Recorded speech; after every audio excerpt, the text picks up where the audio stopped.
property values and our health and well-being in our homes. You must study the laws, study the ordinances, know them, and know that you must keep the residential zone buffer, not an acre, the whole track around trestle between us and development, and protect our homes. There is a letter that was submitted to you from the American Lung Association. We have sent you multiple ordinance quotes and studies done. There's a study done by Jim Waller on the environmental problems with building so close to people's homes.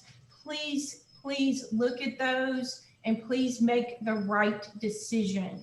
You must protect the integrity of the developments that are already existing. And I'm going to yield the floor to Mr. Best. Hi, folks. I'm just going to piggyback a little bit on what Mary Beth said here. The fact is that I really wish you would consider preserving the character of existing development around the neighborhood. The homes were here first. You know, the commission nor the council has to comply with the town's ordinances on grading or earth moving. And so the project had already started prior to approval. We felt like, you know, we've not had much of a say-so in this entire process. And just because someone purchased a piece of property with the zoning does not legally give them the right to operate, you know, the whatever they want to on the property. The lots and hazard development, it was zoned R3, additional R3 zoning would be compatible. So by allowing an intense commercial use like a truck stop so close to residential property is bad planning and conflict with the provisions of the zoning ordinance that call for the preservation of character of existing development. So I remind you that RBT does not have any vested legal right to the zoning continuing as it is simply because it purchased the property. Any work has been done at its own risk, and the commission or the council are legally bound to zone any of the parcels in the truck stop site C3, regardless of what they were zoned in the past. Your job is to make a rational decision on zoning in light of the stated purposes of the ordinance and the general plan, which we've yet to see. Rightfully, the parcel zoned R3 should absolutely remain R3, and the commission or the council should consider zoning the remaining parcels in the truck stop site to either R3 or C2. At a minimum, the council and the commission should consider keeping the conditional special exception use like the 2016 ordinance, which requires a truck stop to go before the Board of Zoning Appeals and does not allow it as a by right use. So there are options that the council and the commission have here. That this isn't rubber stamped through for the fact that somebody bought a piece of property thinking that it was C3 and they should be allowed to do whatever they want to on it. So we ask you to consider your own zoning ordinances, the law itself, and ask what the purpose of the commission is in the first place, which is to protect the welfare, the general welfare of the people surrounding and the people in the neighborhood. So preserve the character of the existing development. We were here first, you know, and so just because someone wants to come in and build a monstrous truck stop in the neighborhood does not mean that it's good development for the city. Thanks. Thanks. Thanks, Best. Just so the commission knows, because they were two individuals, she spoke until 1:24, and then I gave him the balance of the time plus an additional minute so that each of them had 3 minutes. Just trying to be fair here. Just because they're married, they remain individual people. I'm going to go to the next person who has their hand raised. Iva, you know, we thought it was going to allow people to come in based on the order that they raise their hands. It's not doing that. It's not taking the order. So if you've had your hand raised, we will get to you. I'm just going to run down the list. Nate, check your phone. You got the list there. Yes. So is that the order that they were submitted? Yes. Oh, okay. Wow. Okay. Well, I have allowed Sandra's iPad. Are you ready to go? I'm ready. Can you hear me? We can. Okay. My name is Sandra Terrell. I live on Trestle Road, directly behind the property in question. My husband and I have lived in Monteagle for over 40 years. We got married in 1981 and moved to made our home here in Monteagle, and I've worked at the hospital at Swanee for that long. And I just want to say that we have tried to do everything right, bought our property, worked really, really hard over many years, and we're able to afford to have a home. And we tried to do everything right. When we bought the home, there were houses on that property. We were assured that it was all zoned residential and there was no expectation of any development there. So, fast forward to, I guess, several years ago when the Rocky, built there, we, met with the owner of Rocky Top, and he promised us that he would, abide by, city ordinances, put up a nice screening fence, plant nice trees. He was very nice at that time. And so, after a year or so, nothing had changed. We're looking at tires piled up. We're looking at burned out tractor trailers. So we complained. We were told at that time that since we had pissed him off, that nothing would be better. So he did eventually put up a rickety wooden fence that did not really block anything. He also added some rusted chain link fence that obviously had come from another property. And he planted a few trees that were maybe about 15 inches tall, and the majority of those ended up dying. So now you can see one reason why we are so nervous about this development. I know that there are other people involved, but we have really over time had a problem.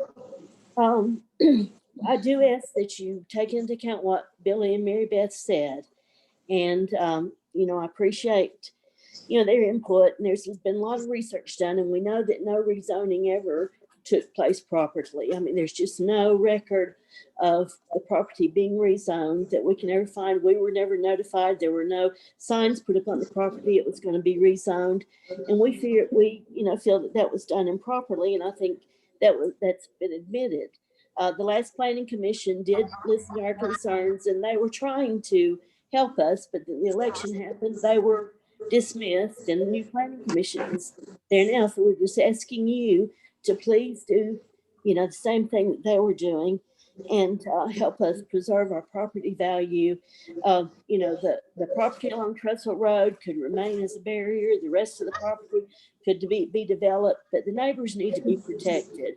100 or more tractor trailers are going to be detrimental to our health, and we're just asking for your mercy. Thank you very much. Thank you. Your time is up. Thanks for keeping up with the time. All right, next is Casey Reed.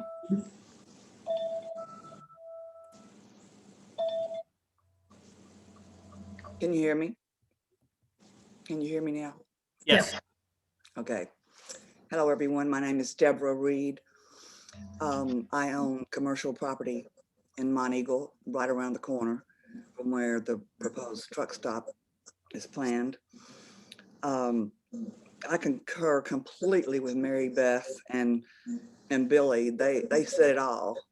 And I don't want to take up a lot of time. I want other people to be able to speak, but I just think this would be a huge mistake. And once it's done, there's no going back. We've sent many research materials on, noise pollution, air pollution, traffic, lighting. I mean, I can't imagine it's going to, put the lighting is going to be, you probably can see it from Murfreesboro, but maybe not. At any rate, I hope that the board will do the right thing and protect the citizens that live around here. I feel sorry for these people that live right behind this place. I mean, it's shocking. But also, I want to ask something, and I don't want to, make anybody mad or anything, but I'm just curious, how many people in this meeting, on this board, in the mayor's office, does anybody have a personal relationship with this group or with Mr. Kilgore? And if they do, I think that they should absolutely recuse themselves from doing anything with this project. So that's all I had to say, and I'll sign off. Thank you. Thank you for your comments. All right, next is Lanier Frank.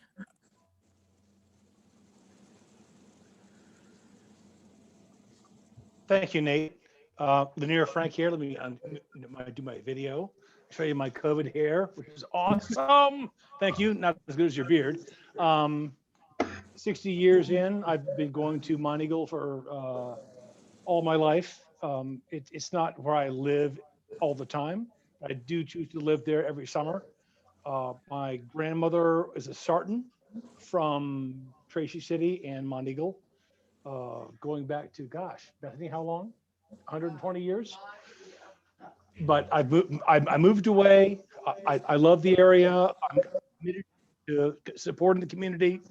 I was back there for 13 years this week. Excuse me, 13 weeks this year. Sorry, because of COVID. And I want you all to succeed. I want us all to succeed.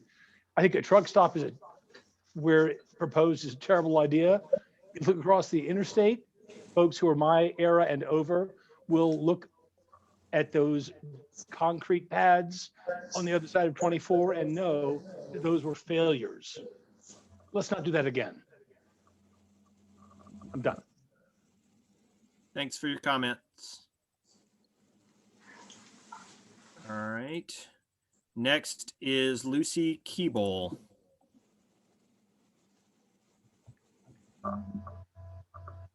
Can you hear me, see me? Hear ya. Hear you. We can't see you. How do I do see?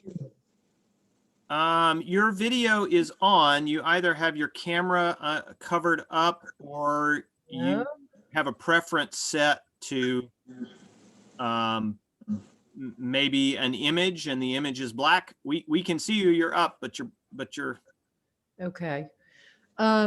Well, I'm a Luddite, so you'll have to excuse me. Shall I just proceed without my Yes. face? I'm trying to figure out if there's something here to.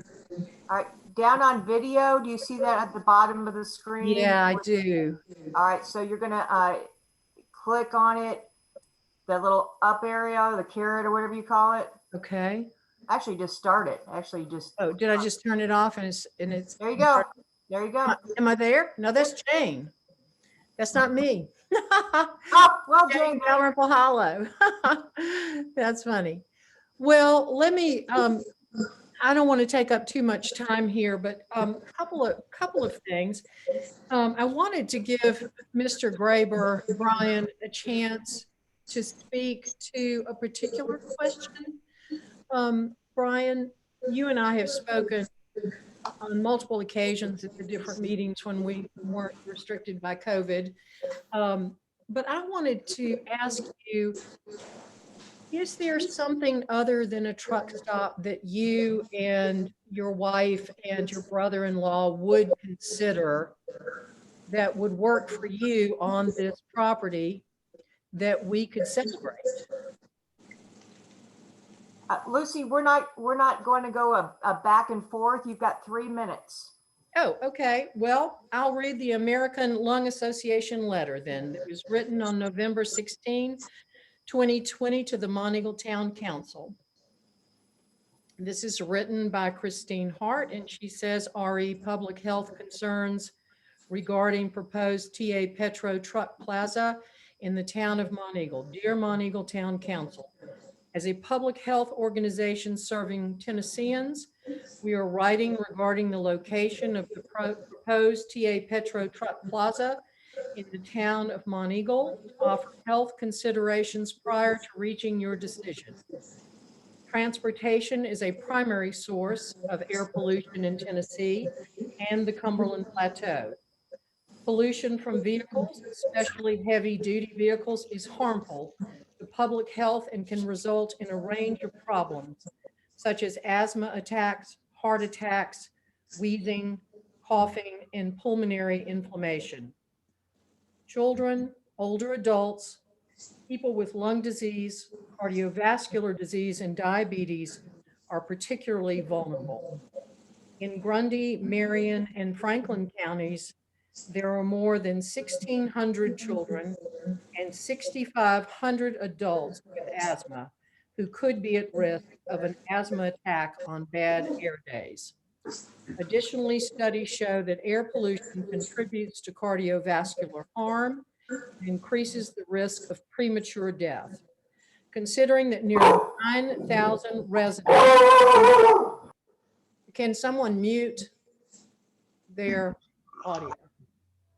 Yeah, that was Ivan Michelle. She's muted. Okay, considering that nearly, I like the dog, I think he was weighing in on this. He's very upset. Considering that nearly 9,000 residents in these respective counties are living with cardiovascular diseases, clean air will help protect their health and their lives. The Lung Association in Tennessee urges citing decisions for potential new sources of emission, such as the TA Petro Truck Plaza, to minimize proximity to community establishments such as homes, schools, libraries, senior citizen centers, and parks. Community members should not have to live, work, go to school, or play near sources of pollution that put their health at risk.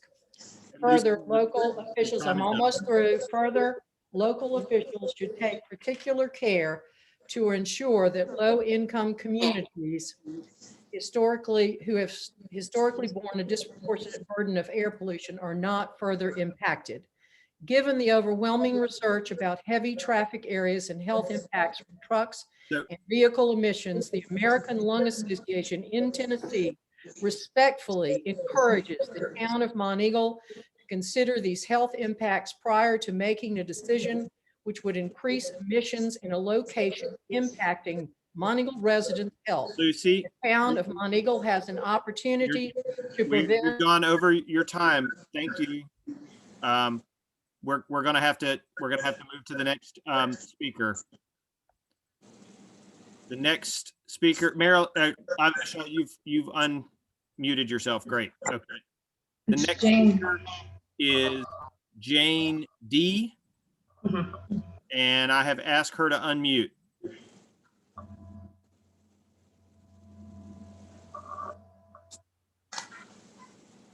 You there? Yes, I am there. I'm unable to start the video, but I go back from a family. Can you hear me all right, first of all? Yes. Okay. I'm still not able, okay, start video, good. I go back from a family that started coming to the Monteagle Assembly in the late 1800s. And I think most of you know the assembly was started in 1882. And I stopped coming to the assemblies from the time I was about 20, but I rejoined and became part of it about 3 years ago. And I have committed myself to Monteagle and to the assembly.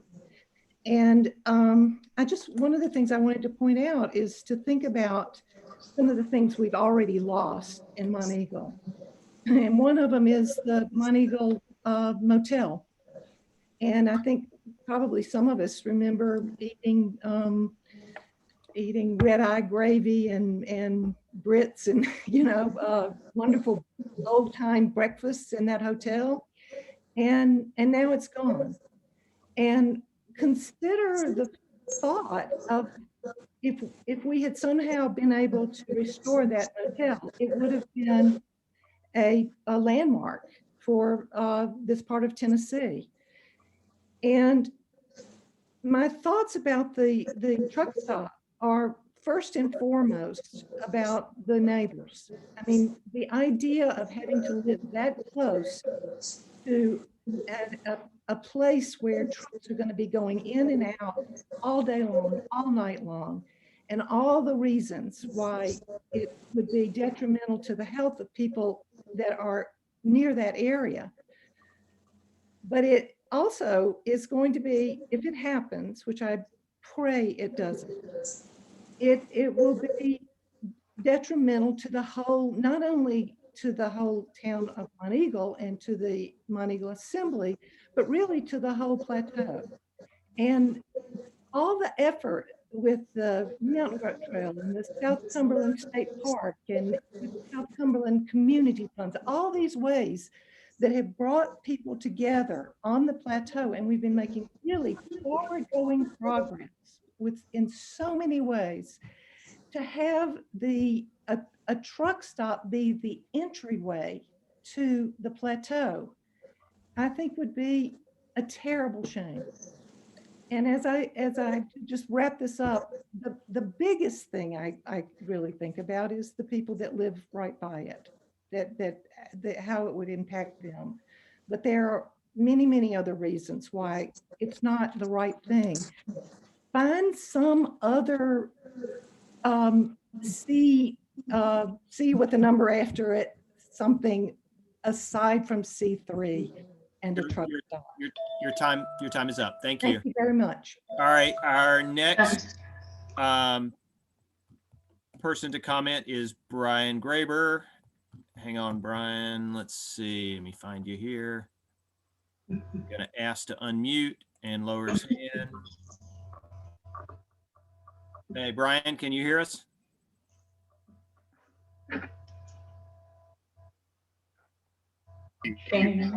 Did it not work? Everybody, you know, He's still muted. Yeah, so he's got to unmute himself unless there was some delay. y'all hear me? There he is. Mhm. We're All right, good. Brian, you're good. Yeah, sorry about that. Thank you for having me, and thank you for this. And I'm glad we're all able to pay. Brian, you might want to turn your video off to give you more bandwidth. I think you're not having I think you don't have enough bandwidth to show your video and to talk. Okay. Okay. Is Try that turning your better? video off and see if that makes you clearer. Can you talk now? It's off now. Is that better? Maybe. So far, so good. I can. Are you able to hear me? Yeah, you're much better now. Okay. All right. Sorry about that. You know, I want to address some of the comments that preceded me, but I think I'd rather, if I could, start with just voicing a little bit more of an optimistic tone for the 75% or so of the community that continually has supported us and and asked us to be here and prayed for us to continue to stay strong throughout this process and to keep with it and to not give up. And it's been an ordeal, as we all know, and we're all very well aware of. But I think what I'd like to stress as much as anything tonight, we know about the 130 plus jobs that it's going to bring, but it's not a truck stop. It's a travel center. It's several restaurants. It's a food court. It's so much more than that. And boutique and clothing options and just it's going to be a beautiful building. It's going to be a beautiful complex. And for all the people that have supported us that haven't been as haven't necessarily had their voices heard throughout this process, except for at the polls, whether it be online or at the ballot box last November, they do want growth and they do want transformation and more jobs and more tax revenue. And we all have different ideas about what progress is, and I understand that. I'm very set in my ways in some ways too, and I don't mean to come across condescending about that in any way. But for the comments about trucks and all of the things that I've heard, to me it's almost the equivalent of thinking about a place like Sturgis, South Dakota, having an argument about whether or not a Harley shop could be approved because people don't want motorcycle people in their community. The trucks are already here. We're not bringing the trucks that aren't, there is a travel center next door to us that is the number 5 ranked travel center in the Pilot family of 780 stores. There are trucks parked all over the exit and entrance ramps. There are trucks parked behind on our property behind Jesse's Grill. There are trucks over at the Chinese restaurant. They're already here. The other thing I would say about that is what we don't necessarily have is we haven't had the ability to monitor all that activity as well as we possibly could have, because we haven't had other businesses that were open past 5 or 6 o'clock in that area to monitor that activity. The travel center will be transformative in so many ways and bring so much opportunity and growth to an area that needs it. We're right next to an interstate, obviously. There are already homes that are right behind the Pilot Travel Center, some of them as close to us as some of the other properties that we're talking about. Their property values are almost identical if you go look to the houses that are further away from the travel center. So much of this conversation is just kind of being driven, in my opinion, is fear mongering and sort of as unwarranted. But again, I'd rather stay positive and focused on the great things it's going to do for the community and for the people that have shown us love and support throughout this process and prayed for us to stay strong throughout the entire thing. We want to say as a family, thank you for that. And we certainly want to say that we respect this community and love it just as much as some of the other people that you have heard here before. And it's not a mom and pop operation. It is a $15 million investment into this community with large financial institutions as well as our family's money going into it. It will be an operation like that you haven't seen, on this mountain before. And we want to give back to the community as well. We want to be a good neighbor. We want to do all of the things that we continually talk about. But I think, my frustration with some of this is that we're not talking enough about, the other 75% of the people that feel differently than some of the voices that we've heard. Brian, your time is up. I think you're going to have a lot more time to talk about this at the public forum. We've got somebody else who's raising their hand. So and I'm going to move on to the next person. It's a little unclear to me whether you are a public, because you are making the petition. I'll let you run another minute long. But I'm going to move on to the next person if that's all right. Thanks. All right. The next person who has their hands raised, let me find them here. I'm going to ask them to unmute and you will have 3 minutes. Thank you. This is Dee Dee Clements. Can you hear me? Yes. I love Monteagle. I love so many of the faces I see on screen. I just want to present as another business owner. I've been here 16 years in a small historic hotel in the Assembly. I paid until faithfully my town taxes every month for 18.5 years. And I just want everybody to know that this affects my business. I was concerned a few years ago seeing the light from the Petro, and not the Petro, the Pilot truck stop. And now the historic building in the Assembly, I have a lot of money invested, is going to be impacted. I just wanted to present that business owner's position. And I care about everybody deeply. I wish you well, and I pray for the right decisions. And I understand RBT. I've been a business owner all my life, and I empathize, but I don't think this is the right development. That's fine. Thank you for your comments. All right, I don't see any more raised hands. All right, everyone, raise your hands. Raise your hands if you want anything that you want to add to the discussion. This is the time.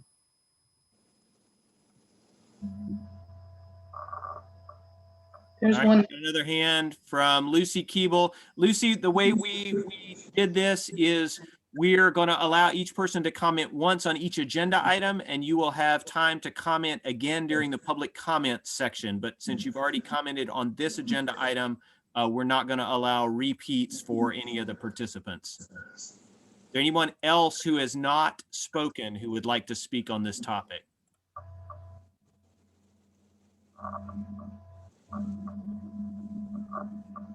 We got another hand here. This is Susie Lipscomb, and she has not spoken.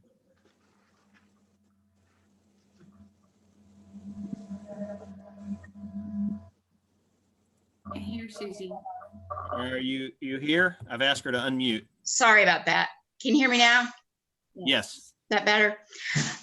Yes, my family has been coming to the Monteagle area for now, 4 generations. So kind of, you've heard that whole song and dance. Through this process, I've gotten to know the neighbors in the immediate area. And I always thought of Monteagle as being a really special community because of the care that everyone took for each other.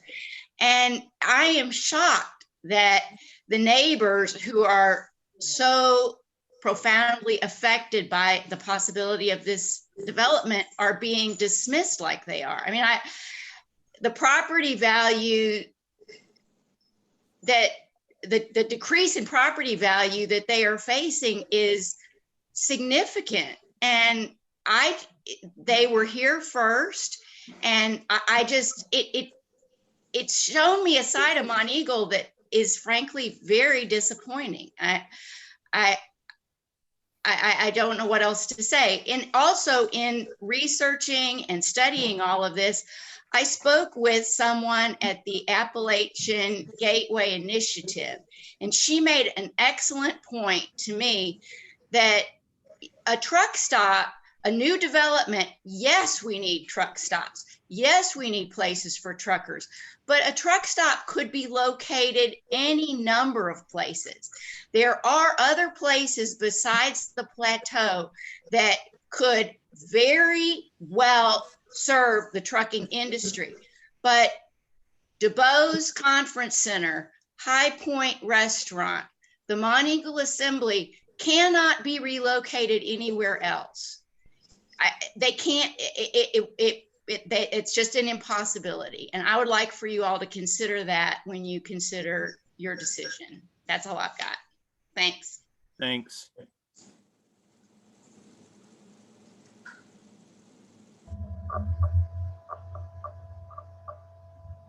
All right, any other hands? We've got an iPhone. Is that iPhone 2? I can ask them to unmute. Let's see. That's who. iPhone 2, are you there?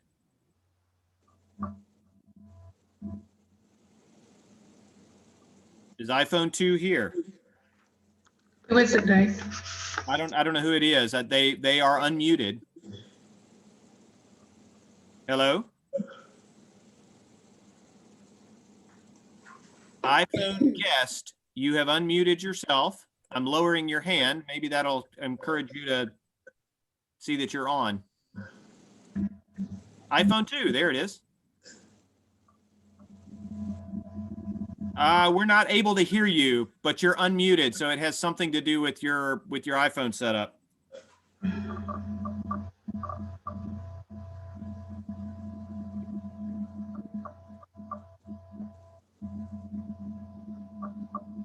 All right, can you talk now?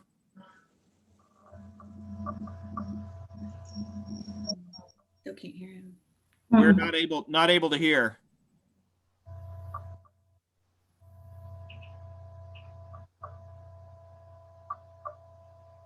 You're unmuted. Maybe your phone is muted. Maybe check your iPhone and see if the settings, if you've got it muted. Yeah, I think that would make him not be able to hear us. I'm not sure what's going on here. Yeah, because he's off. There was another one, Nate. Did you get that? Yeah, let's go ahead to. I think it was That hand Berkeley. back down again.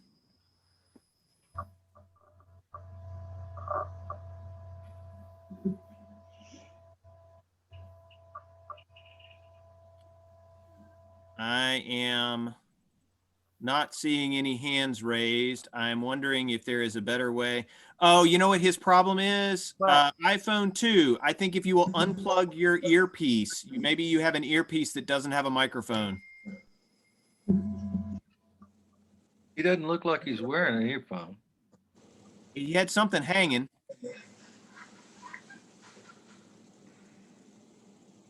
Okay, check. I believe Berkey Gladstone had her hand raised. She's now put it down while we're. Did. But then I put it back down because hello, I wasn't sure if I was going to want to, speak or not.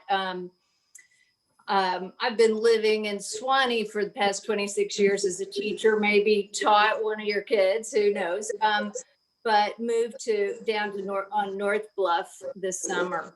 My concern mainly when I heard about the truck stop was another truck stop on top of the truck stop that we already had, and the impact really that it has on the quality of life here in our community. Jobs are extremely important. I know that for development, everyone knows that. But the pollution, the area, the residents that live in the area, those points that already have been talked about with the community places around there, the park and the library and the ballpark and all that. So I really am very concerned also for the residents there, but the impact of the health pollution, light pollution, what impact it will have on our water supply and sewage. And I'm sure that all that will be addressed in terms of that, but just, it concerns me, double the trucks, double the pollution. We already have, as Mr. Grabber has already said, that we already have so many trucks here. Do we need a whole nother doubling of all those trucks that are around and putting a lot of pressure on the road and the traffic and the noise and the light, as I said. So I just feel like it is a quality of life issue, and would love to see more development in Monteagle. I think that's important for us as a community to grow, but that it be an intentional development that might have not so bad of an impact on the quality of life for the people who live right around there and for all of us. So thank you. Thanks for your comments. iPhone 2, and that looks like Mr. Barry, I think. He's still apparently not able to make his thing work. I bet it. All right. I think taking off the earphone, maybe that's it. He did make a comment in the chat. iPhone 2 to everybody. I will make my comment. Whee!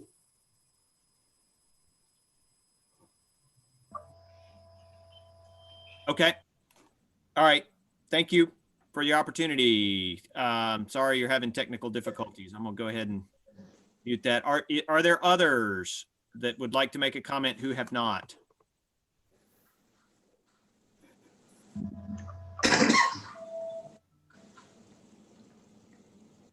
All right, last chance. Last chance. Now members, before we move on to we'll need a motion. Do we have any questions for Mr. Graber since he is here?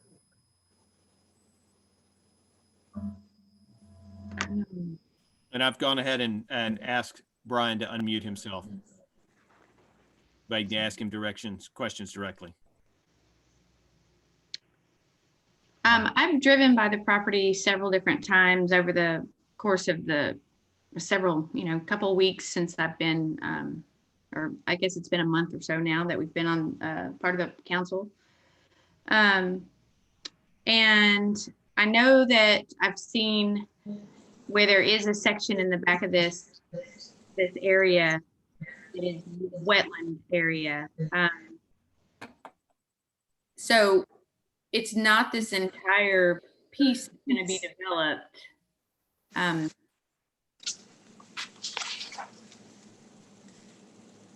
I guess we have to, if we rezone it, we have to rezone the whole thing. Is that correct? And maybe that's a Sam question. Yeah, Or- I'm not, that may be a question for your attorney, as we've kind of gone through this process.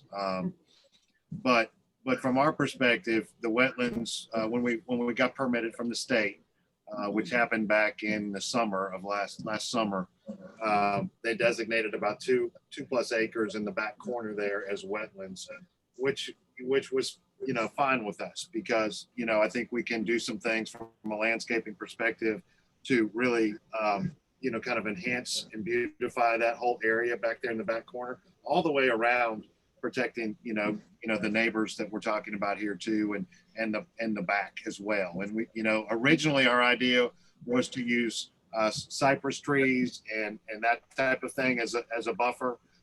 Then as we know, we went through, back at the end of July and the first meeting in August, when it was recommended for approval. At that time, the holdup was the neighborhood wanted us to put a wall in place. That had been a newly adopted ordinance. And so they wanted a masonry type of wall, a structure about 8 foot tall.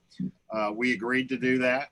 And then, then we got into this whole thing with the 3-day versus the 15-day controversy on the passing of the ordinance a couple of years ago or whatever. But no, I think there's a lot of things that we can do to make that area look really, really good. And the fact that wetlands area is going to be always going to be treated as a wetlands area, I think will actually give us an opportunity to do some things aesthetically that will even make the property more attractive than it otherwise would have been.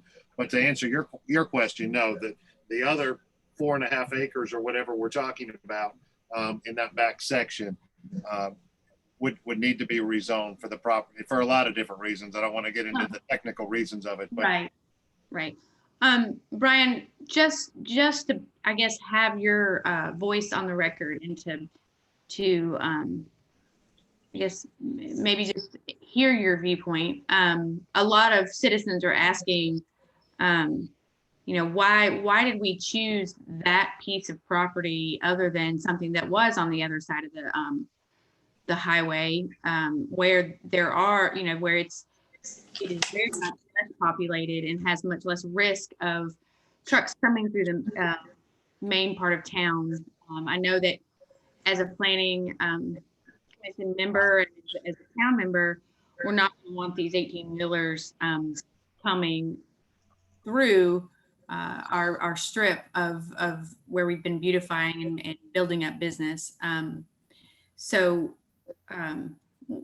What was our reasoning behind using this piece of property instead of one of the other ones that we that are? I mean, that's a great question.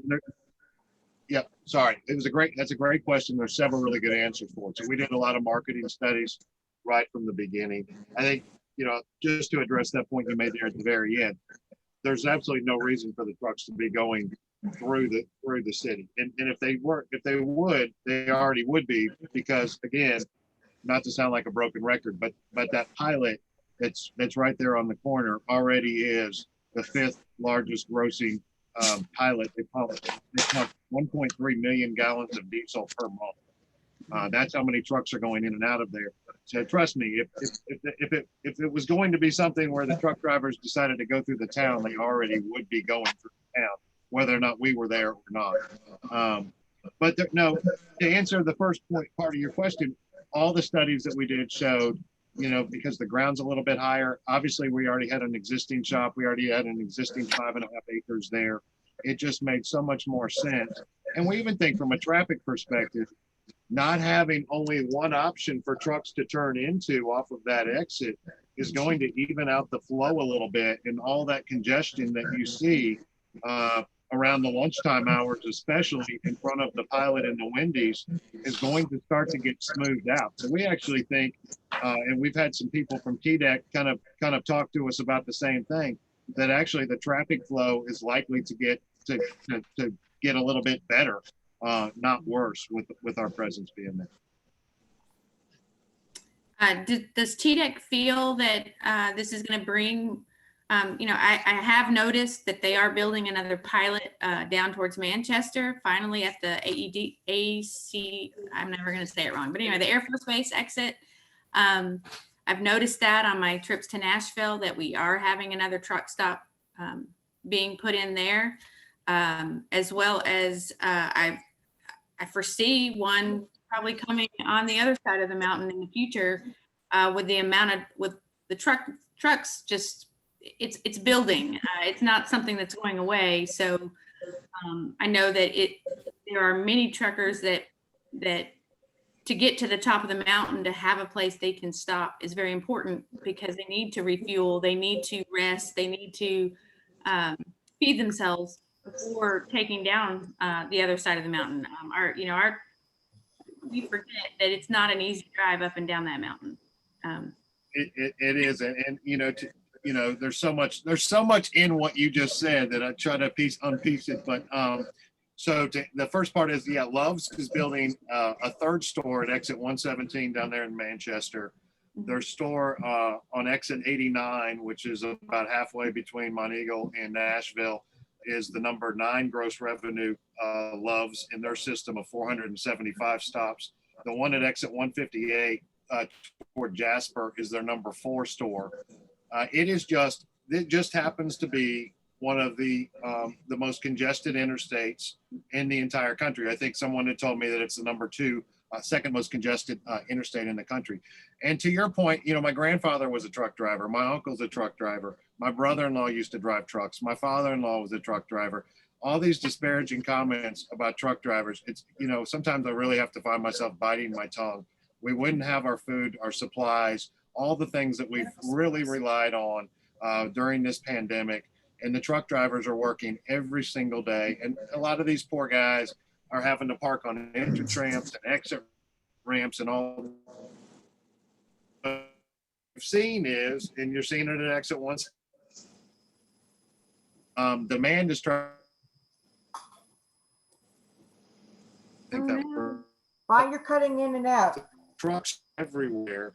And so, we're trying to meet the needs that is there. But that doesn't mean that, that I really sometimes have a hard time understanding the negativity surrounding it. Some of these places are absolutely, one in Columbia, South Carolina is gorgeous.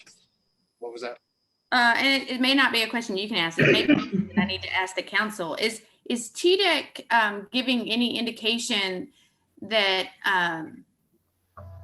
with the current road that's there, is this going to be enough to accommodate? Does Monteagle have the sewage structure, the sewage, the water, the police force, the fire force, the things that are needed to actually make this project go forward? Was that one for me or was that one for somebody else? I guess it's infrastructure. I see this as a large, we're talking about multiple jobs. We're talking about lots of things for the truckers to use, as well as bringing revenue into Monteagle. My question is, if this does get rezoned and you're able to move forward, have you researched, does Monteagle actually have the infrastructure to support this? They do. And then, to the other point is the detention ponds that are going to be required to be fully permitted and built are going to be so much stronger than what was there previously, obviously. And some of that flow will contribute to being able, we think, to be able to even to help the problem, not make it worse, I guess is what I'm trying to say. Does TDEC suggest that we need to make that a wider road there? I'm just thinking about future construction that might need to be done, trying to look at it all so I understand. Well, that would be TDOT. TDEC is issued the land permits for us to start developing it. And they were very comfortable with it. And even in our initial conversations with TDOT, we don't think that there's going to be any needing to widen the road. In fact, there's already, a third lane down through there, a turning lane that's fairly wide. And in our plan to bring trucks in and out, it's a pretty unique plan. That's kind of going to be it's going to move the trucks away from the passenger vehicles, which should keep everything separated and move pretty freely and smoothly through the complex. It's a pretty big complex. The pilot operates on, I think, about 8.5 or 9 acres. We're going to have 13 or 14. So we're going to have a little bit more freedom and a little bit more room to be able to have the trucks not all get bottled up in one specific spot. Okay. Am I able to ask that question to Maryland Mayor as well? Like, do you feel like we have the infrastructure to support something like this?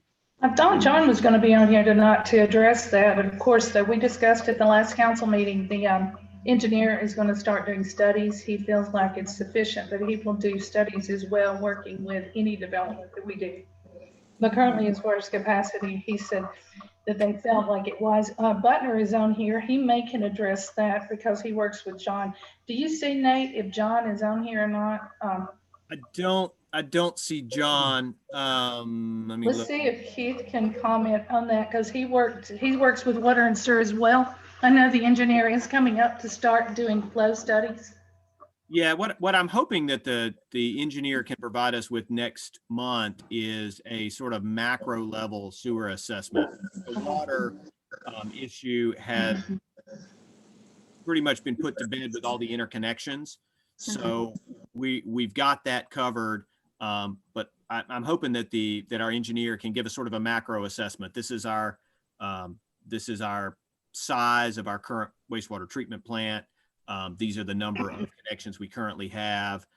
These are how many connections we have. So my hope is that we'll have that data at the next council meeting when we talk about this issue.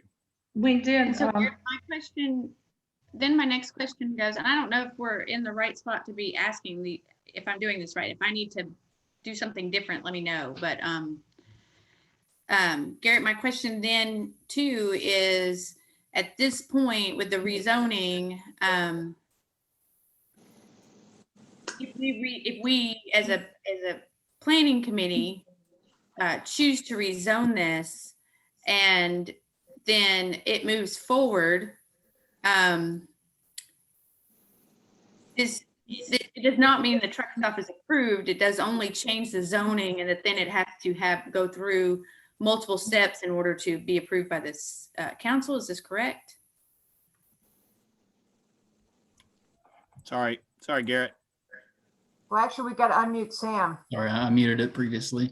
That's correct. This is just a recommendation to the town council, who will then have to hear it twice at 2 separate meetings and hold a public hearing at one of those meetings as well.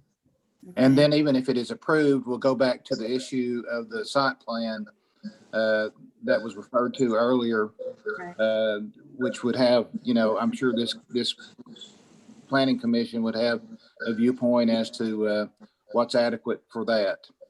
Okay. Some of the things that I think about as a part of the planning committee is that several years ago I was on planning committee before. I really want to say that was unbelievably 5-8 years ago, something like that. I'm not sure, but we spent a lot of time looking at the growth of Monteagle and future development. We're not perfect. I think we have a good grasp on looking at the future growth of Monteagle. One of the things that we really thought about was that we are a gateway to not only the plateau and the beautiful natural areas that we have, but we also are, a major interstate exit that is at the top of a mountain that I know several years ago, I knew that McDonald's, I used to work commercial real estate, that the McDonald's was one of the top producing in the entire nation. So we have so many people coming through this area, and we are very fortunate to have 2 different exits that I think we could, that in our original planning, we were thinking one exit as the gateway to the plateau and to this natural and tourist connection, as well as dedicating ourselves to having some of those resources for the service and work that has to be done in our nation as well. We have very different communities across the plateau. We not only have tourists and second homes, but we also have people that have lived here for, some of us 100 years, families that have been here for 100 plus years. So we have, and very different economic groups throughout the entire plateau. So I think we have a really big challenge to make sure that, we do think about everybody that's out there, but also look at the growth and remember that we did start this plan and maybe make some modifications as we go. One thing that this kind of has opened my eyes to is the fact that we have several, that we look at our commercial areas and make sure that we've zoned those as the correct C1, C2, C3 as we move forward to make sure that we're bringing in the right businesses as we continue to grow. So I'm not saying what I'm voting at this point. I'm just trying to put some things out there that we think about because this I do hear the community members. I know that they have beautiful homes back there. I know several of you that live in that area, and it's hard when growth is at your back door, and especially when it is a something like this. I will have to say that a truck stop in the past, to myself, many truck stops were not as pretty as the truck stops they are today. So that's, I can't say that's a bonus and makes you feel any better. But I do feel that Mr. Garber, did I say that right? Garber is providing a lot of willingness to work with the residential. And Garrett, I guess my only concern about this is when I look at the commercial zoning here, C3 zoning, several people have noted that there has to be a residential buffer between C3 and a residential area. There has to be some kind of buffer between a C3. So my question is, if we rezone this, are we adhering to that? Are we breaking anything that we shouldn't be, that can come back later and bite us? Sure. So what's under section 540 of the zoning ordinance is what's required, which is a screening fence and landscaping. That is the buffering that is required by the zoning ordinance. And is that a state ordinance, or is that what we have put in place as over the years? That is what this new zoning ordinance put into place. Okay. All right. A screening fence. Right. So section 540 is specifically for land uses such as truck stops, fueling stations, parking areas, and service facilities. It requires a screening fence as outlined in section 715, installed along all boundary lines abutting, adjacent to, or opposite from residential districts.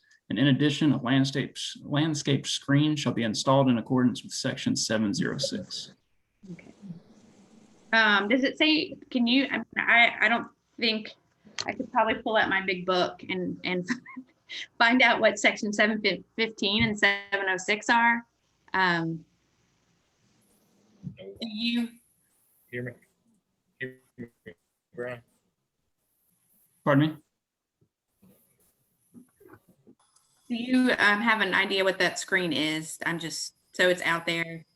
Is Sure. that I mean, I heard that Brian said they're willing to put in an 8-foot fence. I think about driving through some of these cities that have highways that come up their backyard. Atlanta is one of those that I think of, that have the really tall fences and whatnot. Is this what we're talking about as a screen, or? What is that? Yes, yes. So, and again, this is what we'll get into the weeds on whenever the site plan is submitted. Just for reference, this is where everything will be addressed and make sure that it meets the requirements of the zoning ordinance. Okay. But 706 is the screening requirements. Let me get into it.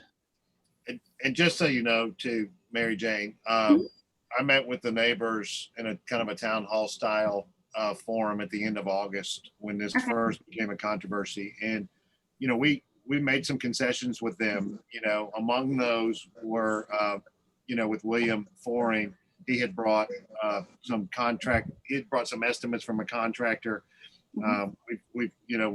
We've given him not assurances that we'll use that exact contractor and that exact quote, but that he will be part of the process, and that the neighborhood is welcome to be part of the process of exactly what we plant.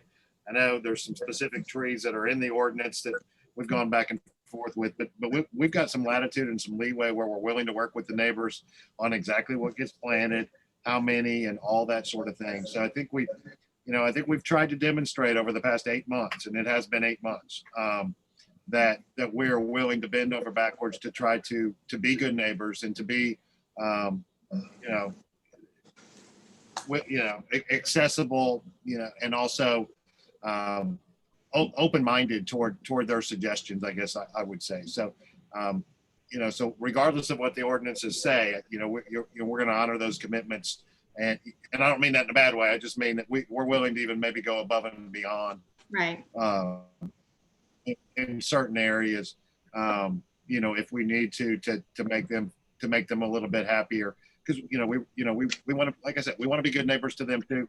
We understand their position, and I think they understand ours, and hopefully we can work together to make it a beautiful place. I mean, I think when we stop talking about zoning laws and ordinances and all that, and we just start talking about what this is really going to look like at the end of the day, I think people are going to be surprised and shocked at what it could potentially be, in a good way. So. And we're just talking about zoning right now. I do want to emphasize that. I know that it is just zoning. I think everyone thinks as soon as we get it zoned, if we do rezone this to be able to accommodate him moving forward with a site plan, that means that it's automatically approved. I guess my only concern would be that if we do rezone this and for some reason down the road that we can't work out a agreement and move forward with a site plan and this, that then we have rezoned this and we will need to readdress it. I also think that if we do rezone this, if this is moved forward, that we need to really look at our other, and I've already said this once, but we really need to look at our other commercial areas and make sure that we're preparing properly and have a plan of what kind of businesses that we really want to do this.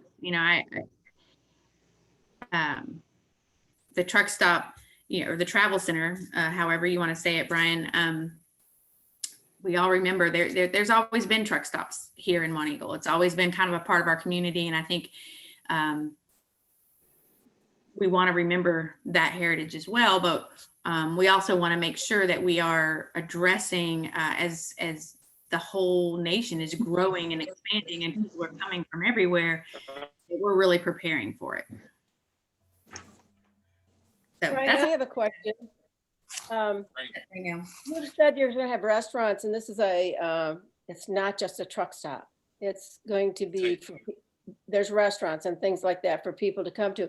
And with the government passing the electric car and planning to have electric cars, are you going to put electric chargers there for cars and big trucks that are going to be electric?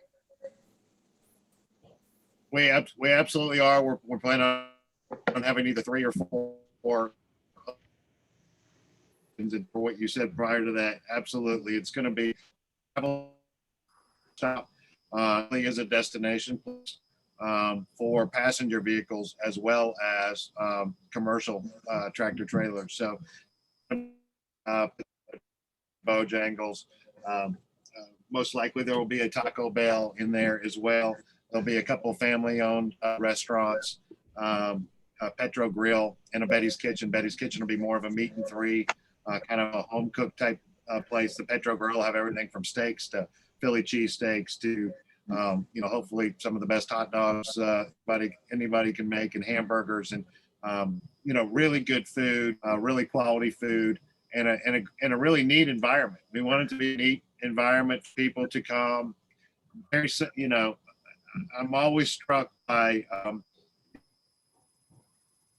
lot of really good restaurants in Monteagle, and you go to them, and whether it be High Point or whether Papa Ron's or it's the sandwich shop, and the name is escaping me. Mountain Goat, they're packed, and it's because of what they do. They do it really well, and we want to follow that lead as well. So in any event, I thank you for staying here. And a little bit of a convenience store snob. The bathrooms are going to be absolutely the cleanest bathrooms that you're going to see, anywhere. The fuel pumps, you're going to feel, especially during the pandemic, we've all gotten, a little bit more aware of putting gas and all that sort of thing. So all of it's going to be a professional operation. It's going to be very clean, very well kept, and we hope it to be a whole lot more than just a place for commercial trucks to come get their gas on their way, to somewhere else. Is this the only acres that are left, or only piece of the property that's left that is not zoned properly to build? Yes. Was that a yes?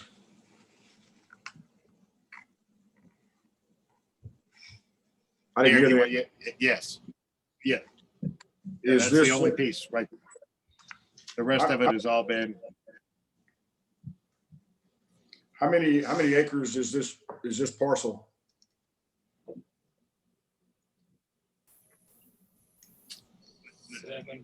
The parcel that we're talking about is about 6.5 acres. 2.5, 2.25 has already been designated as wetlands. I heard you mention earlier that you could build on, like, I think you mentioned 9 or 13 acres. Is this 5 or 6 acres critical to this project? It is. I don't know the comment that you're referencing about being able to build on the 13 acres.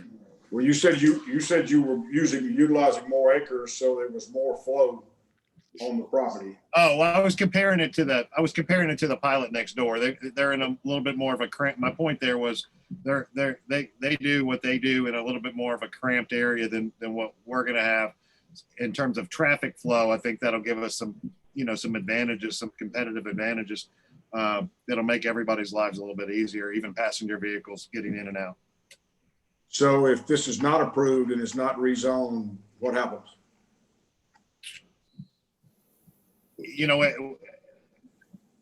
That would be probably something, a question for the attorneys to sort out at that point.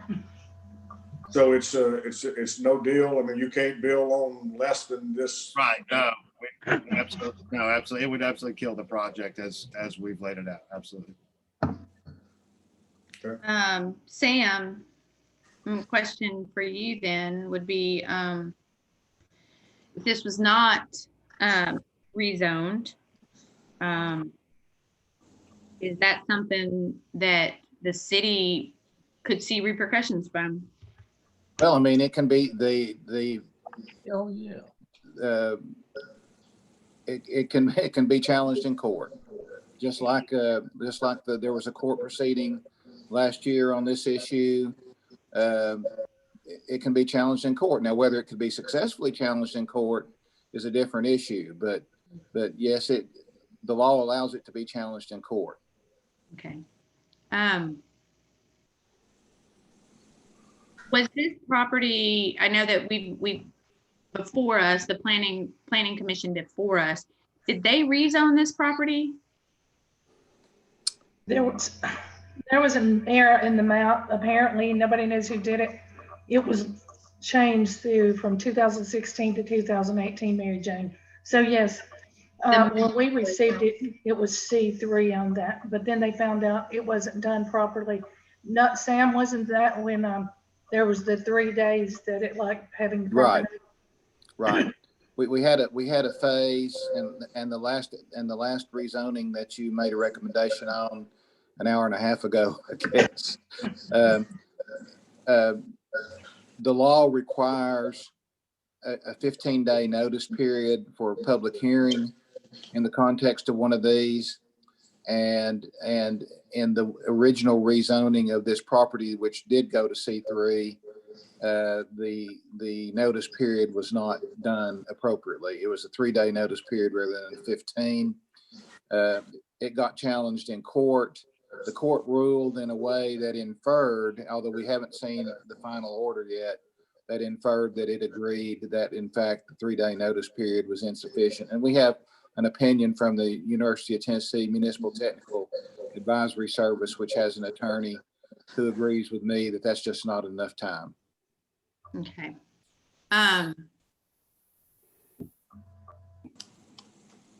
So when this the zoning map that we're using now, that was in place, Marilyn, when you left office, is that correct? Yes, that's the one that we used whenever we started the planning and we started the process we were working on and the landscaping. Of course, you can see the phases where they were changed. We did go through the ordinance process on 2015 and 2016. So everything we did was 2016 is the one. Okay, and so then when you left office in the time period since you till now, another map had taken place. Yes. And there was, the one we addressed with the Phipps, there's another one we know of. I think we counted, was it Sam, around 34 properties before it's over with, Mary Jane. We've got to go back and fix that there's errors with in that time frame. But with the ordinance that the town just passed, we went back to 2016 to have a good starting point but this section of property, which was in court at that time. So my understanding is that when Brian purchased the property, what he and his team or whatever, his development team was presented with was an inaccurate map. That's Garrett. Garrett can tell you that. That's the map that they were using. Garrett. The map, so when Mr. Graber first inquired last year, that was the August 2018 map that we found was inaccurately approved. Okay. So is the whole piece of property, all of it's been zoned since 2016? Or just, are we talking just about the 6.5 acres? Just the 6.5 acres. Mm-hmm. Okay. The rest, I think, was done 2008 or I don't know. It was done a good while back. We found evidence that one of them was rezoned. One aspect of it was rezoned in 2003, right, Garrett? Yes. So are you talking about the eastern portion of the current RBT property? Yeah. Yes, we did find an ordinance stating that that was properly rezoned from R3 to C3 back in 2003. I have a question. That's the front half of that? Is that what you're saying? It was the eastern portion of this parcel. I think it was the old Van Hooser property. Mm-hmm. Okay. That's the majority of the property, what we're talking about. That was done in 2003. And then we have the 6.5 acres that we're trying to talk about right now. Correct. The ordinance I'm referencing, just for the record, is ordinance number 63-03-27-A. Now, Garrett, the front of the property has always been C3, is that correct?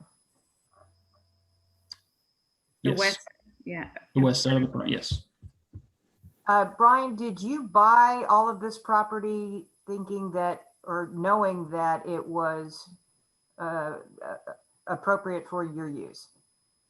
Absolutely. In fact, every parcel was surveyed. There was, I'm going off memory, Garrett may know, but I think it was 10 separate parcels. There were 2 separate real estate transactions, real estate attorneys looking over those, and it was all zoned C3 commercial property.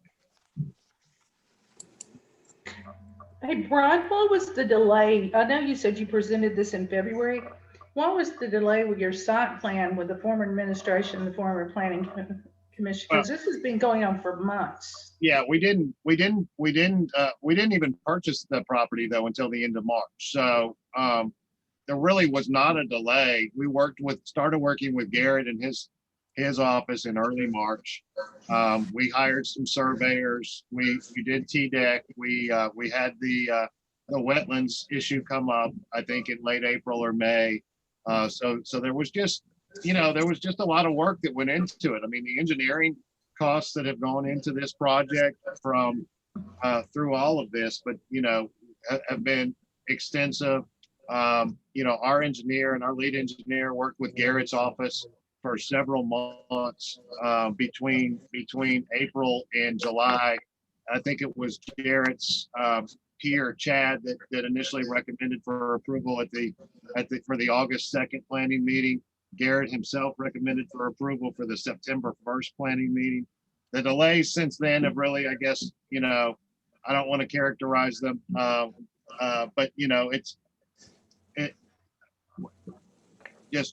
I'd rather just not even characterize them. But from March until July was just, I would say, a normal process of our engineers getting the site work developed, getting the permit from TDEC, working with Garrett, and he was great to work with. He'd send back recommendations for things that we needed to correct. We'd take them back to the engineer. We'd work on them. Then we'd send them back. So when it was ready for approval, it had been looked at by people that do that, people that do this for a living, between Garrett and then our surveyors and our engineers. It was surveyed and engineered properly for the August 2nd planning meeting. That's so the delay has mostly been obviously been political from August 2nd until today. So the last 6 months or so. But the March to July timeframe was just normal course of doing business. And folks, just as a logistical, I've popped up and shared my screen so we can see the property in question. Yeah, and it's all been surveyed into one parcel now. So it's not, you don't have 10 separate lots. All of that was done at the real estate closing at the end of March too, where when it was originally surveyed and the real estate attorney signed off on it. So all that was done at that time. So it's really been almost a full calendar year since that was done. I have a question. I had talked to Mr. Pete Van Hooser, and he had said that he had sold that as commercial property, and that he had had a 100-year flood study done on it, and there was no flood area. It was just where the ditches had been covered up. But my question is this: I'm looking at this parcel here that we're looking at. How far back off of Sampley Street and Trussell Road do you build? I mean, there's got to be green space between the fence that Brian and them are going to build and the road, right? There's going to be a lot of green space. Yeah, absolutely. At the stop, at the four-way stop, you've also got to have so much green space, right? You do, absolutely. And all that's on the site plans that have been submitted, and that you have actually up at the So what I'm trying to, I guess what I'm asking is, are you only going, say this is a 6-acre plot here, but are you only building like on the interior 4 acres? You know what I'm saying? I think so. And yeah, I mean, and I put some pictures on Facebook today. Obviously we all know what some of these modern places look like. I mean, the building itself is going to be about a 24,000 square foot building, which is 2.5 times.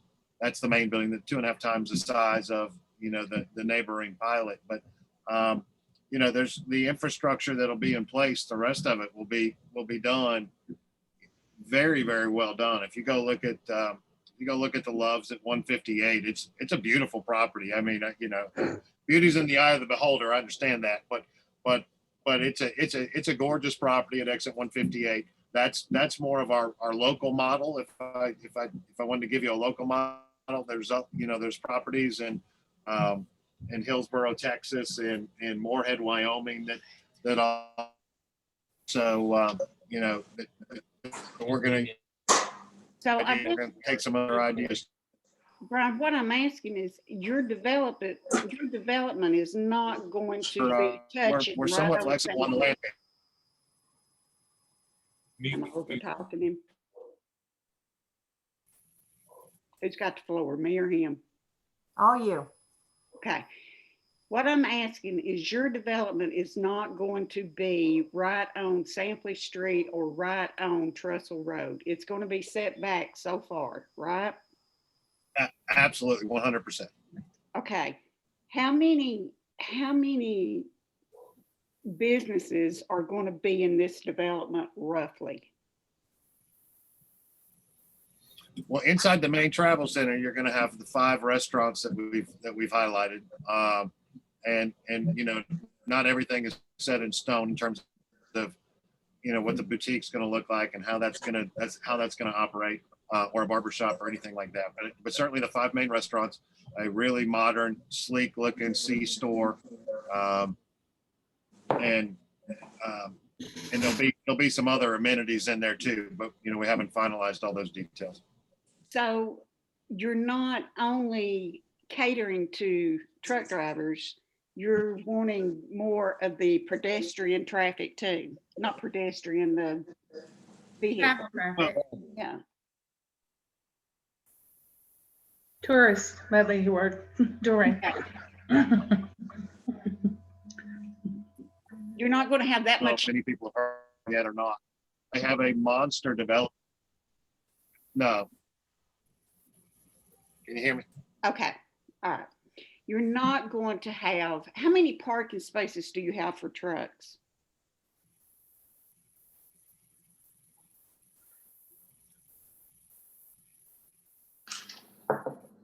Probably in the neighborhood of about 150 to 100.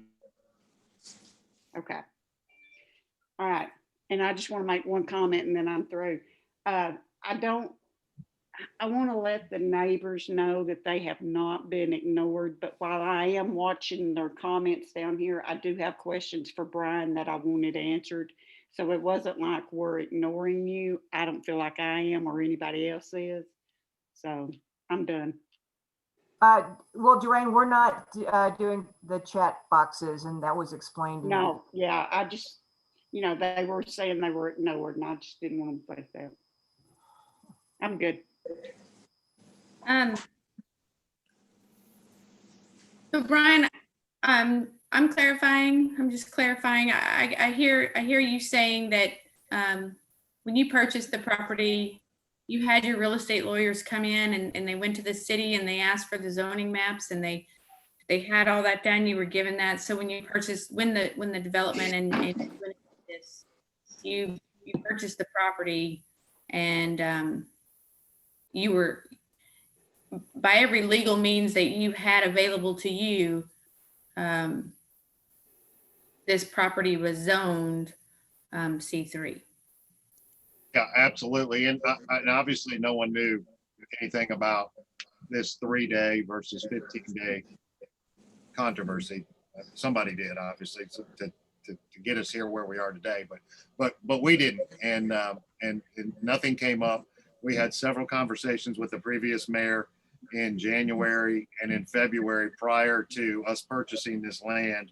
And none of those conversations or concerns ever came. Everything was positive. Everything was, we'd absolutely love to have you here. And we were talking with other places too. And everybody was very, warming and welcoming. And And Monteagle just made all the sense in the world for all the reasons that we've laid out. But our conversations early on, prior to us going to the closing table on any of those lots, was all welcoming, and can't wait to have you here. And whatever you need from us, you've got our support. All of the previous administration. Right.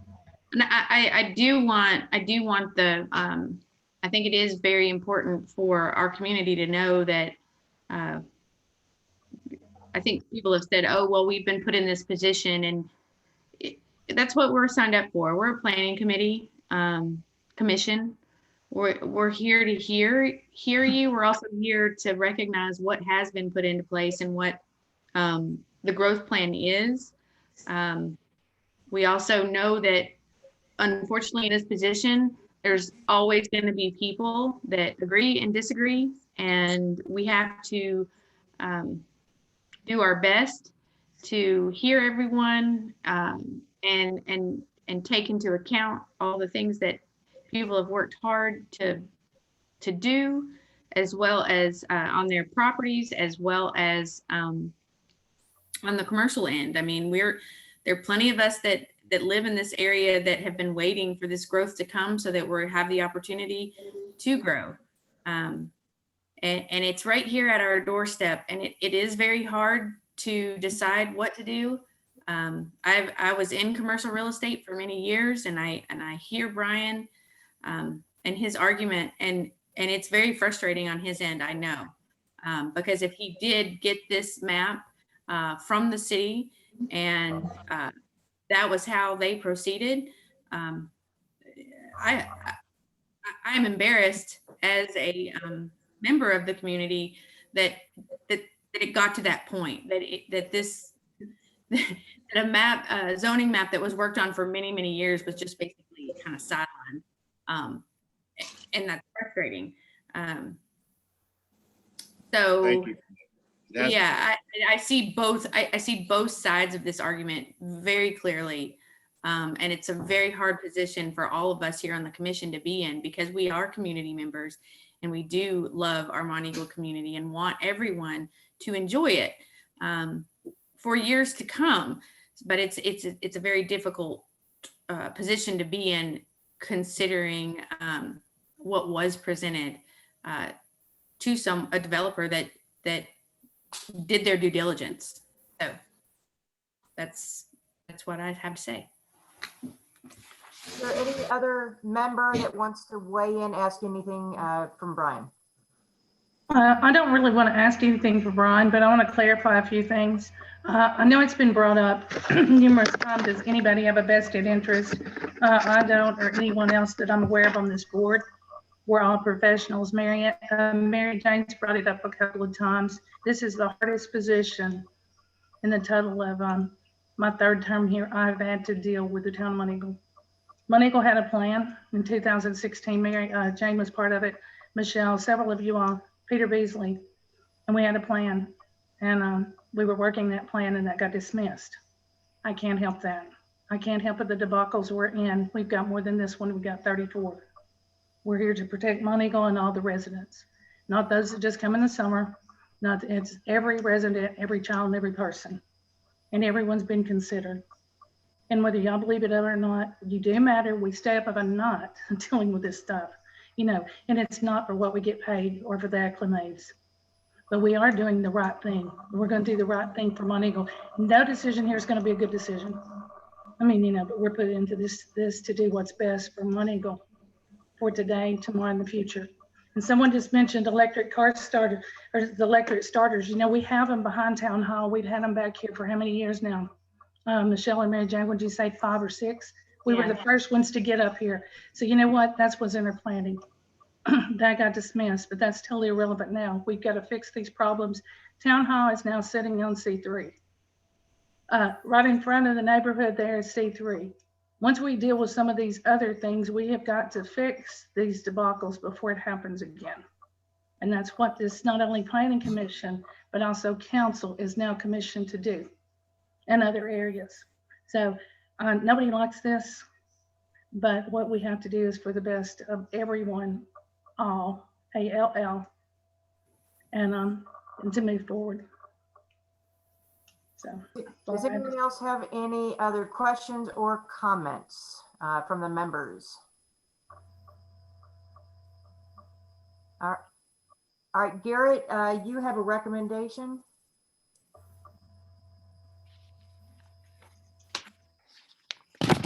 He's muted, Nate. Garrett needs to be unmuted. Oh, sorry. No, that's my fault again.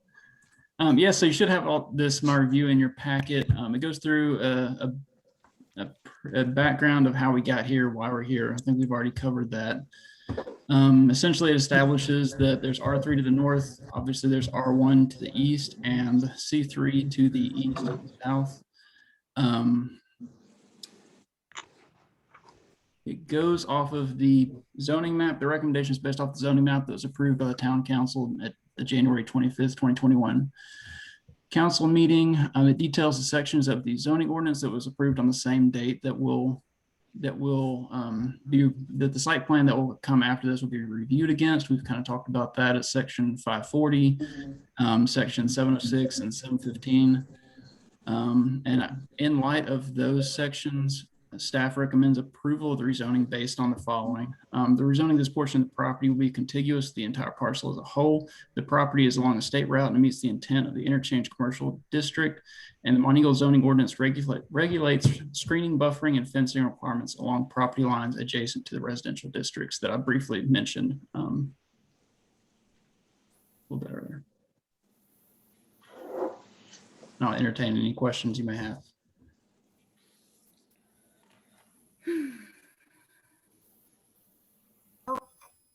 Any questions for Garrett? All right, this is where the rubber meets the road, gang.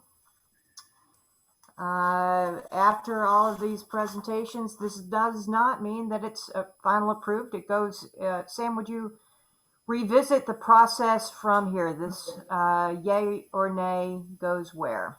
This is merely a recommendation from the Planning Commission to the Town Council. The Town Council will consider it twice. There'll be a public hearing at one of the times the Town Council considers it. And if it is approved, it'll come back to you for consideration of the site plan and whether the site plan complies with the conditions in the zoning ordinance that relate to landscaping, barriers, and things of that nature. All right, so what, as commissioners, we have the decision to move forward and with this rezoning recommendation in order for the process to continue, or not, then it would be dead. It would be not approved and still go to the city council. Is that? That's correct. All this is a recommendation or not. It still goes to the city council one way or another. Okay. So commissioners, that's what we're going to weigh tonight via voice vote. Are you ready? No, can't be a voice vote. It's got to be a roll call. I mean, I'm sorry. I thought that's what I meant. My apologies. We're going to need a motion. Yeah. I think just a comment. I could have them all day. I think as much as I hate all of this, you know, I kind of sit on the fence of what I should do here. Can I abstain? But I guess my question, you know, one of my biggest concerns about as we move forward is one that Marilyn's addressed, is we do need to, as a planning committee, whatever we decide right here, we need to really look at everything else, because I feel like in looking at the zoning map that was approved at the council, there's some things that we need to address and make sure that we're prepared for going forward. And one of those biggest items is Garrett's helping so much with saying, okay, when we approve a site plan, that we have to have all these items checked and we've got to have the zoning right and all these things. But here we are again at a big growth pattern. And I have seen businesses that are being developed that there are many codes that are being violated throughout the town as far as commercial developments with screening, with trash, all kinds of things that we need to figure out, or the council needs to figure out when we have these going in here, so that we are protecting our citizens. Because it's one thing to say, okay, we see this. Unfortunately, the administration that was before us presented a legal document that was legal at that time. It's not legal now, but at that time showed an inaccuracy, a wrong, and they went off that.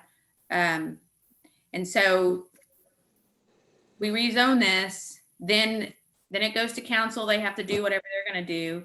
Then we have to go through the whole process of site plan and all these ordinances that are in place for the zoning ordinances and everything. I'm concerned that just that it's going to be enforced, because I want the community, the pollution, the light, all that stuff. It's not what I like to hear.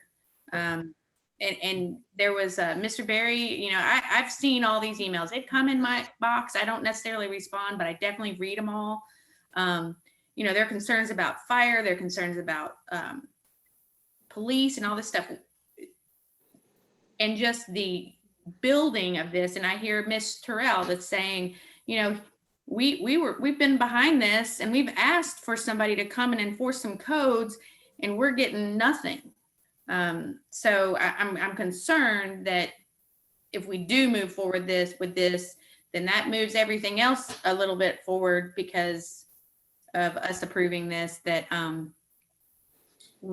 are we prepared to enforce these codes, not only to this truck stop, but to other things in the community, that the council hear that and make sure that they kind of address that.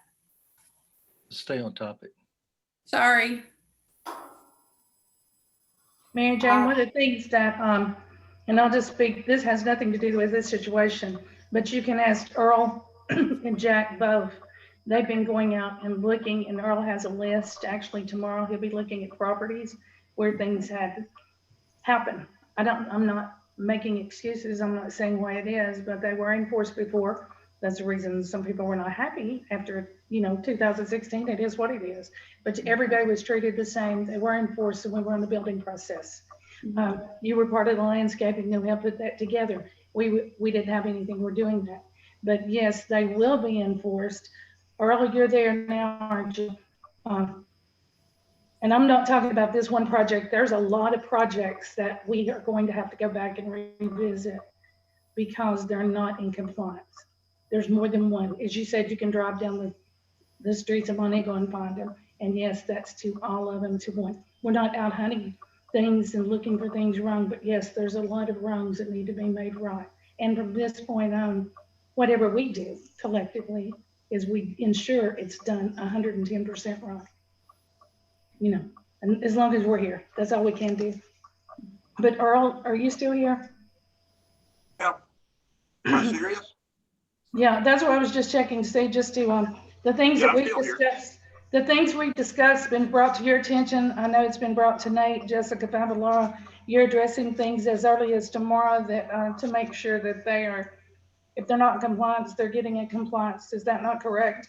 That's yes, ma'am. That is correct. Now, what you've got to understand, I haven't been doing property maintenance now for about 3 years. Mm-hmm. I don't do property maintenance over the sign. I do building inspection. Mm-hmm. Now, I've got 3 jobs I'm looking at tomorrow, but they're typically just building inspection projects. Well, I know there's a couple you and I talked about, and then we called Jack up here the other day because we had some issues to deal with. And if I don't know how that was separated, I don't know what the former council did, but we can ensure that the right person is enforcing those things. There's a lot we're I'm glad to hear it's being addressed. That's what I wanted to hear. Someone's got to make this motion is what I know. We got to stay on topic. So. Mm-hmm. Brian has his hand. I'm going to do one more for Brian. Can you unmute him?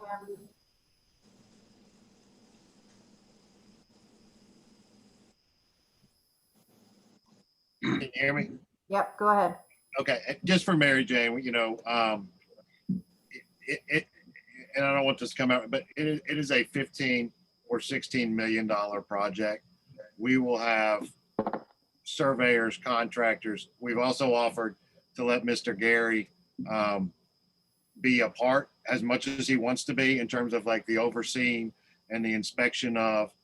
So we've made that commitment as well. But it's between the financial community and ourselves and just the amount of money and the investment in this project, we're not going to be cutting corners. It's really not a moment. And Petro, Petro's name and reputation is going to be part of this too. So it's not just a mom and pop travel center. It is a commercial development similar to what you see down at exit 117 right now with the Loves, and similar to what has already been built at exit 158 with the Loves. So, but let me also try to chime in here a little bit.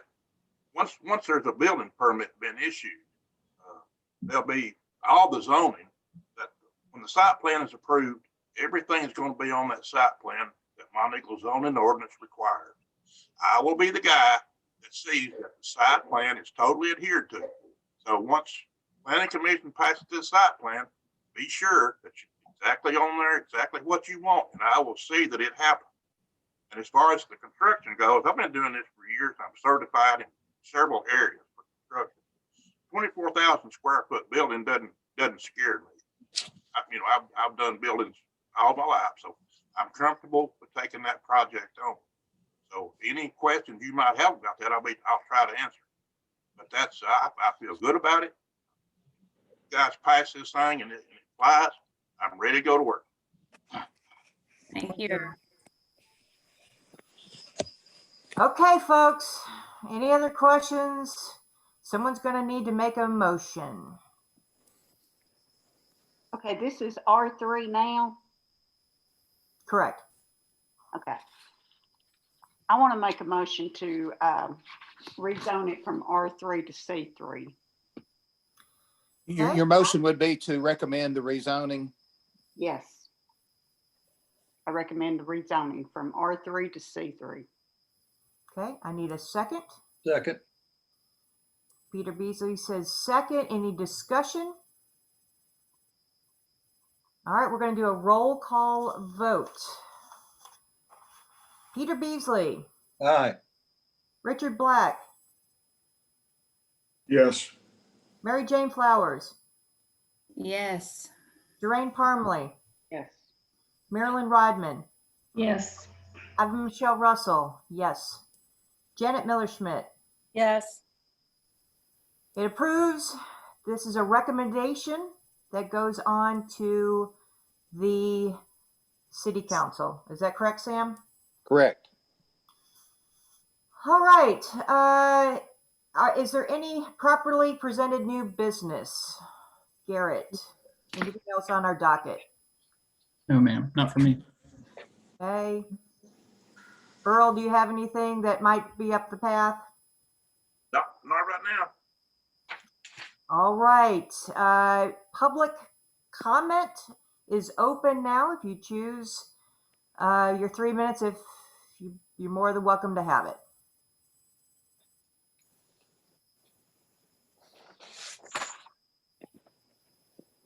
Okay, we've got Lucy. Hey, guys. I have been commenting all along, and I just want to say that I could not be more disappointed. I feel that the deck has been stacked from the beginning against these neighbors whose concerns are not only viable, but they are heartfelt, and your decisions could not have been further from serving those who already live in Monteagle, protecting those who already are invested in Monteagle, and siding with outside developers for something that will be a blight on Monteagle for the rest of our lives, and this will become part of your legacy. I hope you are pleased with yourselves for ignoring what has been put in front of you, for the research that has been put in front of you, for the heartfelt feelings that have been put in front of you, for those who desire to protect this plateau and Monteagle as the gateway to the Cumberland Plateau. You have essentially signed up for something ruinous. I cannot congratulate you. I am embarrassed for you. Right. Thank you. We've got another hand. Yep. Yes, my name is Mary Beth. I am at 521 Lotzenheiser Place in Monteagle. I am 200 yards or less from a C3 truck stop development. I bought my home. My neighbors bought and built their homes with a secure R3 buffer. And what you have done is stolen that from us with your recommendation. I do hope the council votes it down, but being that most of you are all the same, it's probably not going to happen. We have sent you your own ordinances. We have sent you your own laws. We have written complaints about the current business, and not one person has supported us in it. You have not enforced the laws that exist. And we are supposed to trust you with this 20-acre monstrous development that is going into our neighborhood. Congratulations, that's what you're doing. That's what you're recommending, from Garrett Haynes to the mayor to everybody else that voted for it. And don't tell me this about not in my backyard, because nobody deserves a truck stop in their backyard. And that's exactly what you're recommending. I am incredibly emotional about this because I don't care if I haven't lived here for 4 generations. You don't listen to people that have lived here for 4 generations.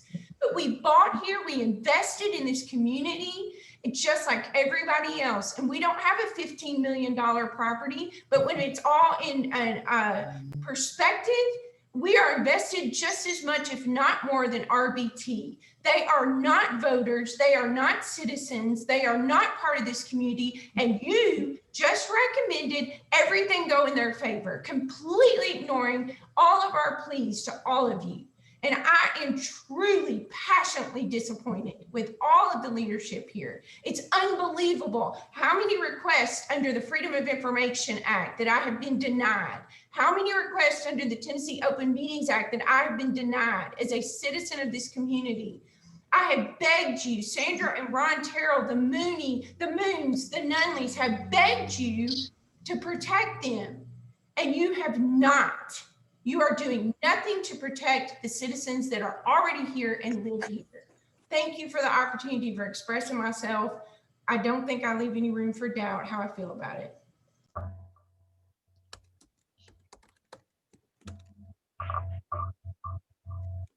All right, anybody else would like to say their piece before we take a motion to adjourn?